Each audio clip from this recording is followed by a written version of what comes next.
하나님께서 오늘 예배 가운데 주시는 은총의 말씀은 구약성경 시편 128편 1절로부터 6절의 말씀입니다. 한 절씩 교독하겠습니다. 여호와를 경외하며 그의 길을 걷는 자마다 복이 있도다. 내가 내 손이 수고한 대로 먹을 것이라. 내가 복되고 형통하리로다. 내 집 안방에 있는 내 아내는 결실한 포도나무 같으며 내 식탁에 둘러앉은 자식들은 어린 감람나무 같으리로다. 여호와를 경외하는 자는 이같이 복을 얻으리로다. 여호와께서 시온에서 내게 복을 주실지어다. 너는 평생에 예루살렘의 번영을 보며 내 자식의 자식을 볼지어다. 이스라엘에게 평강이 있을지로다. 아멘. 오늘은 어린이 주일이고 가족 초청 주일입니다. 또 식구들의 초청을 받고 나오신 가족 여러분들 환영합니다. 여러분들 참 착하신 분들이에요. 초청한다고 옵니까? 그런데 왔습니다. 그런 의미에서 여러분들은 참 마음이 고운 분들이에요. 아직도 이 땅에 희망이 있다고 하는 것이 그런 초청에 응할 수 있는 사람들이 많다라고 하는 것, 가족들이 있다라고 하는 것. 그래서 여러분들은 복 있는 집안입니다. 왜냐하면 그런 가족들이 있거든요. 초청한다고 옵니까? 근데 왔거든요. 오늘 이 대한민국이 가정이 든든히 세워지고 그래서 모든 공동체들이 참으로 든든하게 세워지는 그런 은총이 이 땅 가운데에 가득하기를 소원합니다. 몇 해 전에 유행했던 초등학교 2학년 아이의 동시가 있었습니다. 지금 많이 컸겠죠? 엄마가 있어서 좋다. 나를 이뻐해 주셔서. 냉장고가 있어서 좋다. 나에게 먹을 것을 주었어. 강아지가 있어서 좋다. 나랑 놀아 주어서. 아빠는 왜 있는지 모르겠다. 예, 동시를 보면서 아빠 이야기 나오니까 막 웃습니다. 저도 많이 찔리더라고요. 저희 막내는 저에 대해서 좀 불만이 좀 있습니다. 왜냐하면 다른 아빠들은 주말이 되면 놀아주잖아요. 집중해서 놀아주는데 저는 주말이 제일 바쁘다 보니까 그러니까 조금 불만이 있어요. 그래서 이 동시를 보면서 제가 많이 찔렸습니다. 하지만 오늘 이 자리에 있는 모든 아빠들을 응원합니다. 칭찬하고 격려합니다. 아빠가 가족을 먹여 살리느라 밤낮으로 애쓰는 것, 왜 함께 하고 싶지 않겠습니까? 그러나 먹여 살리느라 이제 그 가정을 유지하느라 애쓰는 것, 가족은 이해해야 합니다. 그래서 위로하고 격려하시기를 바랍니다.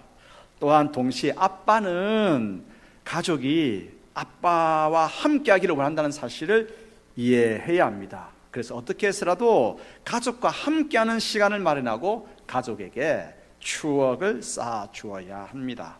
가정의 달 5월을 맞았습니다. 오늘은 어린이 주일이자 가족 초청 주일입니다. 가족의 초청에 응해서 오늘 예배에 참석한 분들을 환영합니다. 우리가 읽은 시편 128편의 말씀처럼 모든 믿음의 가정이 여호와를 경외하는 가정이 되기를 바랍니다. 경외, 경건한 두려움으로 하나님을 공경하는 것을 경외라고 하죠. 그래서 하나님께서 크신 복을 오늘 이 자리에 함께 예배에 참여한 여러분들과 그리고 모든 성도의 가정에 하나님께서 주시는 복이 가득히 임하기를 바랍니다. 오늘은 설교를 어떤 가정이 어떤 자가 복을 받는가, 그리고 어떤 복을 받는가, 이걸 중심으로 해서 시편 118편을 기준으로 하여서 살펴보겠습니다. 하나님께서 첫 번째 우리에게 말씀하십니다. 하나님을 여호와를 경외하는 자가 그 가정이 복을 받는다 말씀하십니다. 시편 128편 1절 읽겠습니다. 여호와를 경외하며 그의 길을 걷는 자마다 복이 있도다. 여호와를 경외하며 그의 길을 걷는 자마다 복이 있다고 교훈하십니다. 복 받는 자가 누굽니까? 여호와를 경외하는 자입니다. 여호와의 교훈대로 그의 길을 걷는 자가 복이 있습니다. 이렇게 두 가지 요소를, 복 받는 두 가지 요소를 말하고 있습니다. 그런데 여호와를 경외하는 것과 여호와의 말씀의 길을 걷는 것, 이것은 두 가지 요소가 아니라 한 가지입니다. 이게 도대체 무슨 말일까요? 여호와를 경외하는 사람에게는 여러 가지 특징이 있죠. 그분은 친절합니다. 여호와를 경외하는 사람은. 그분은 정직합니다. 여호와를 경외하는 사람은 선합니다. 그런데 여호와를 경외하는 사람의 여러 가지 특징이 있지만 가장 대표적인 특징이 있습니다. 그것은 여호와의 길을 걷는다고 하는 것입니다. 다르게 말하면 여호와의 법도, 여호와의 말씀을 따르는 사람이라고 하는 뜻입니다. 그러므로 여호와를 경외하는 자는 하나님의 말씀을 행하는 자인데, 하나님은 하나님의 말씀을 마음에 새기고 그 말씀을 따르는 자에게 그 가정에 복을 내리십니다. 특히 가정의 달을 맞아서 가정에 대한 하나님의 말씀을 잠시 한번 생각해 보고자 합니다. 잠시 가정에 대한 말씀만을 생각하는데 이 말씀을 읽으면서 이 말씀대로 행하는 자가 어떻게 잘 되지 않을 수 있을까? 이 말씀대로 행한다고 한다면 어떻게 복을 받지 않을 수 있을까? 라고 하는 감동이 일 것입니다. 왜냐하면 우리가 일반적으로요, 우리가 행해야 할 바는 어디서 배웁니까? 유치원에서 다 배웁니다. 유치원에서. 그러므로 가장 기본적인 것, 성경에는 가장 인생들이 지켜야 할 바를 성경에서 가르쳐 주고 있거든요. 그래서 이 말씀대로 여호와의 길을 가는 사람이 복 있는 사람이에요. 자, 그러면 가정에 대한 말씀을 잠시 생각해 보십시다. 신명기 5장 16절 읽겠습니다. 너는 내 하나님 여호와께서 명령한 대로 내 부모를 공경하라. 그리하면 내 하나님 여호와가 내게 준 땅에서 내 생명이 길고 복을 누리리라. 부모 공경하라고. 성경의 대표적인 말씀은 하나님 사랑 그리고 이웃 사랑인데, 이웃 사랑의 출발이 뭡니까? 부모 공경입니다. 부모 공경을 강조하고 강조합니다. 부모 공경. 그래서 우리는 부모 공경하는 것을 한마디로 말하면 부모 말 잘 듣는 겁니다. 부모가 되어서 제일 많이 하는 말이 뭔지 아십니까? 왜 모른 척 하십니까? 아이들을 향해서 제일 많이 하는 말이 이 말입니다.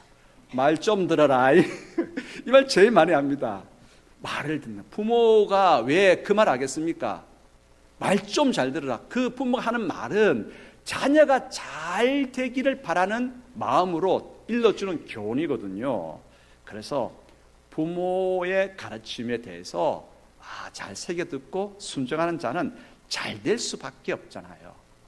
가장 큰 사랑의 마음을 가지고 부모에게 부모가 한 말을 경청하고 따르는 것, 잘 될 수밖에 없습니다. 그래서 생명이 길고 땅에서 열려지는 역사가 있게 되겠죠.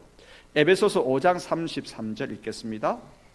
그러나 너희도 각각 자기의 아내 사랑하기를 자신과 같이 하고 아내도 자기 남편을 존경하라.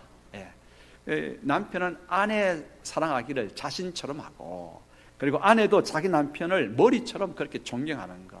그런 사랑의 모습을 보고 자란 자녀들은요, 그런 가정을 이루게 되고, 그리고 자기가 속한 모든 공동체 속에서 그렇게 서로 사랑해주고 격려하고 위로할 수가 있습니다. 본 대로 행합니다. 받은 대로 베풉니다. 그래서 부모가 서로 사랑하는 가정에서 사랑을 받아본 사람이 어디에 있든지 그 사랑을 베풀 수가 있어요. 흘려보낼 수 있고요. 그리고 본대로 행할 수가 있겠죠. 에베소서 6장 4절 읽겠습니다. 또 아비들아 너희 자녀를 노엽게 하지 말고 오직 주의 교훈과 훈계로 양육하라. 이제 부모가 되어서 자녀들이 말을 안 들으면 좀 화를 내기도 합니다. 근데 화를 자녀들이 노여울 정도로 막 자녀들 또한 마음에 응어리가 질 정도로 그렇게 야단치면 안 됩니다. 혹시 그렇게 야단친 경우도 있잖아요. 그렇잖아요. 왜 없는 것처럼 다들 가만히 있습니까? 저는 좀 그런 적이 많아요. 그래서 참 목사가 돼가지고 자녀들의 마음이 응어리가 질 정도로 야단친 적이 많아요. 어떻게 풀면 되겠습니까? 참 내가 내 자신에 대해서 목사가 돼가지고 그렇게 한 것에 대해서 미안하고 또 내 자신에 대해서 부끄럽다더라고요. 그러면 저는 자녀들을 부릅니다. 불러가지고 미안하다. 아빠가 되어가지고 그렇게 눈물 나도록 그렇게 해서 미안하다. 근데 아빠 마음은 이렇다. 아빠 마음을 이야기하니까 이 자녀들이 또한 울면서 아빠 죄송합니다 라고 하더라고요. 그래서 노엽게 하지 마시기 바랍니다. 어떻게든 노엽게 하지만 노엽게 했을 때는 그 마음을 왜 그렇게 할 수밖에 없었는지 부족한 부모로서의 그대로를 이야기하면 받아줘요. 그리고 주님의 교훈, 말씀으로 교훈하고 훈계하면 잘 따르겠지요. 자, 그러면 오늘 세 곳의 말씀만, 가정에 대한 세 곳의 말씀만을 들었습니다. 이대로 하면 얼마나 복되겠습니까? 자녀들이 안 될 수가 없겠죠. 그렇죠? 그렇습니다. 여호와를 경외하는 자가 복을 받습니다. 여호와를 경외하는 자가 누굽니까? 하나님의 말씀대로 행하는 자입니다. 그래서 오늘 참석한 모든 우리 가정들은, 그리고 가정의 식구들은 하나님의 말씀을 따라 행하는 자, 곧 여호와를 경외하는 자가 되어서 하늘의 복을 받아 누리기를 축복합니다. 이제 그러한 자가 복을 받는데, 그렇다고 한다면 이제 어떤 복을 받느냐라고 하는 것이죠. 그래서 두 번째 메시지입니다. 수고한 일에 열매를 거두는 복을 받는다 말씀하십니다. 시편 128편 2절 읽겠습니다. 내가 내 손이 수고한 대로 먹을 것이라 내가 복되고 형통하리로다. 아멘. 옛날에는 모든 일들의 기본이 뭐였습니까? 농사였습니다. 많은 일, 종사하는 일들이 많은 것이 있겠습니까? 장사하는 것, 농사 짓는 것, 그게 몇 가지 있었겠죠. 가장 기본이 농사였는데 하나님을 경외하는 자들에게는 하나님께서 농사를 지을 수 있는 체력과 건강을 주십니다.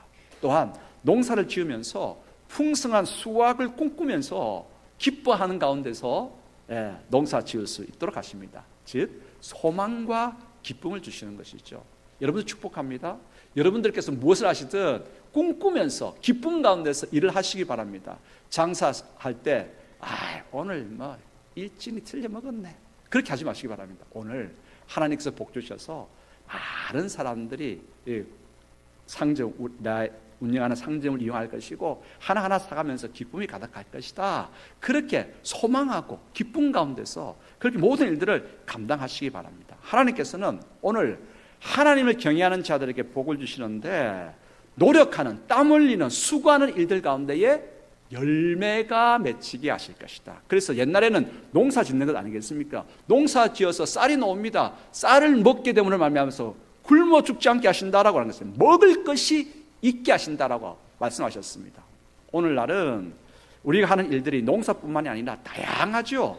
우리가 하는 모든 다양한 일들 가운데에 하나님께서는 노력과 땀과 수고의 열매들이 가득히 맺힐 수 있도록 복을 내려주십니다.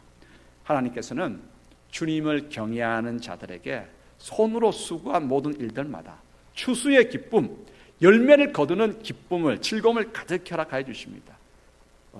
우리 자신뿐만 아니라 가정 모든 식구들이 외부적으로 수고하는 모든 근로, 노동, 그 모든 일들 가운데에 풍성한 열매 가득히 맺히는 복을 모두가 받아 누리기를 축복합니다. 세 번째 메시지입니다. 그러면 어떤 또한 복을 받는가? 식구들과 그들의 활동에 알차고 기름진 열매가 맺힌다라고 말씀하십니다. 시편 128편 3절 같이 읽겠습니다. 내 집 안방에 있는 내 아내는 결실한 포도나무 같으며 내 식탁에 둘러앉은 자식들은 어린 감람나무 같으리로다.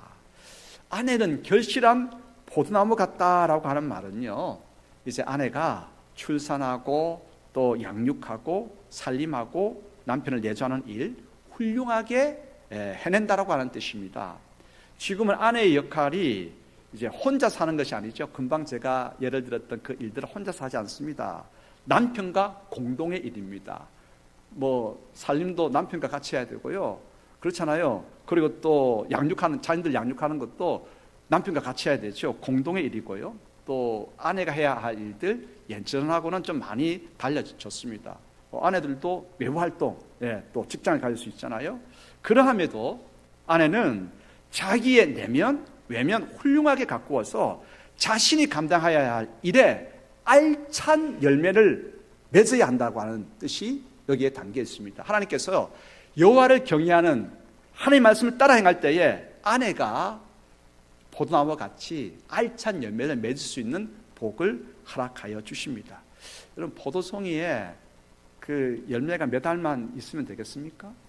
포도나무의 포도송이는 그냥 알라리 그냥 주렁주렁 맺히는 그 알찬 열매. 그렇습니다. 누가 이 포도송이처럼 알찬 열매를 맺습니까? 여호와를 경외하는 그의 말씀을 따르는 자에게 이런 알찬 열매 맺게 하십니다. 또한 자식들은 어린 감람나무 같다라고 하는 말은요, 감람은 올리브 열매를 이야기합니다. 동글동글하게 까만 올리브 열매. 올리브 열매를 짜면 올리브 기름이 나오잖아요. 아주 귀한 기름입니다. 그래서 어린 감람나무 같다라고 하는 말은 기름진 열매를 맺게 된다라고 하는 것입니다. 자녀들에 대해서 앞부분에 이렇게 이야기합니다. 내 식탁에 둘러앉은, 식탁에 자녀들이 이렇게 둘러앉아 있습니다. 그 자녀들을 보면 얼마나 기분이 좋습니까? 오늘 변호주 집사님 큰딸하고 같이 이제 앉아 있는데, 우리 변호주 집사님은 아이가 4명입니다. 저하고 자녀의 수가 같아요. 예. 그러니까 4명이 툭 앉아 있으니까 얼마나 복됩니까? 그죠? 전현 권사님 즐겁죠? 보면, 예, 수고했습니다. 4명 키우느라고. 4명이 앉아 있으면 참 이 복됩니다. 그런데 그 식탁에 둘러앉은 자녀들이 뭐 같다? 감람나무 같다는 것입니다. 자녀들의 학업, 자녀들의 성품, 자녀들이 앞으로 가야 할 앞날의 계획에 성장하고 성숙하고 진보를 보인다고 하는 것이, 자녀들이, 이 식탁에 둘러앉은 자녀들이 감람나무 같다라고 하는 것이죠. 마치 풍성하게 기름진 올리브 열매처럼 그런 복이 임하게 된다고 하는 것입니다. 어느 가정에 어떤 자들에게 임한다고 말씀하셨습니까? 여호와를 경외하는 가정에, 하나님 말씀 따라 살아가는 모든 가정과 그 자녀들에게 이런 복이 맺힌다고 말씀하십니다. 여기에 기록은 하지 않았지만 한 가지 더해져야 될 게 있습니다. 그것은 뭐냐면 남편의 든든한 믿음이 더해져야 합니다.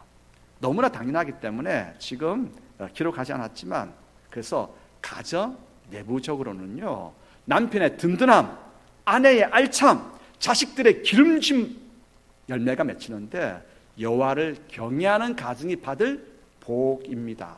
하나님께서는 여호와를 경외하는 가정에, 그런 자들에게 이 같은 복을 풍성히 내려주십니다. 네 번째로 어떤 복을 주시느냐? 속한 공동체가 번영하는 복을 주십니다. 시편 128편 5, 6절 읽어보겠습니다. 여호와께서 시온에서 내게 복을 주실지어다. 너는 평생에 예루살렘의 번영을 보며 내 자식의 자식을 볼지어다. 이스라엘에게 평강이 있을지로다. 우리는 어쨌든 가정에 속해 있습니다. 뭐 혼자 있다고요? 1인 가정이죠. 1인 가정. 하나님께서 여러분들의, 혼자 있지만 여러분들의 가정에 가장이 되어 주십니다. 그러므로 우리 모두는 혼자이지 않습니다. 다 공동체에 속해 있습니다. 가정에 속해 있고, 교회 공동체에 속해 있고, 학교에 다니는 학생이라고 하면 학교의 반에 속해 있고, 직장 다니시는 직장인이라고 한다면 직장의 팀에 속해 있습니다. 그리고 대한민국이라고 하는 나라에 속해 있습니다. 우리 각자는 혼자로 살아가지 않습니다. 공동체에 속하여 살아갑니다. 모든 공동체의 출발은 가정입니다.